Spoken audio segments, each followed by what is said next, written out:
Hi, இஞ்சி லேகிதை செஞ்சுக்கிட்டு இருக்கேன். அது எப்படி செய்யணும்னு சொல்லி வீடியோ வேணும்னு சொன்னால் நீங்கள் கமெண்ட் பண்ணுங்கள், நான் மறக்காமல் போடுறேன்.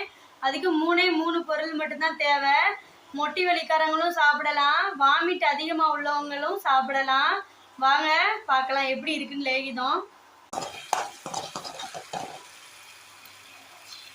இன்னைக்கு நான் 2 பொருள் எக்ஸ்ட்ரா சேர்த்துருக்கேன். நேற்றுக்கு வெறும் 3 பொருள் மட்டும் சேர்த்துருந்தேன், ரொம்ப நல்லா இருந்துச்சு. இன்றைக்கி கொஞ்சம் எக்ஸ்ட்ரா முந்திரி பருப்பும் கிஸ்மிஸ் பழமும் போட்டிருக்கேன். இந்த லேகிதம் ரெசிபி வேணும்னு சொன்னால் நீங்கள் மறக்காமல் கமெண்ட் பண்ணுங்கள். நெஞ்சு எரிச்சலாக இருக்குமோ அந்த மாதிரிலாம் எதுவும் பயப்பட வேணாம்.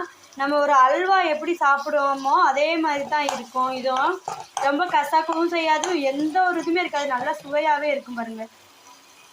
இந்த வீடியோ பிடிச்சிருந்தா லைக் பண்ணுங்கள். பார்த்தாலே உங்களுக்கே தெரியும் பாருங்கள், இங்கே பாருங்கள் அல்வா மாதிரி தான் இருக்குது பாருங்கள், ரொம்ப அருமையாக இருக்குங்க. பாய். இந்த வீடியோ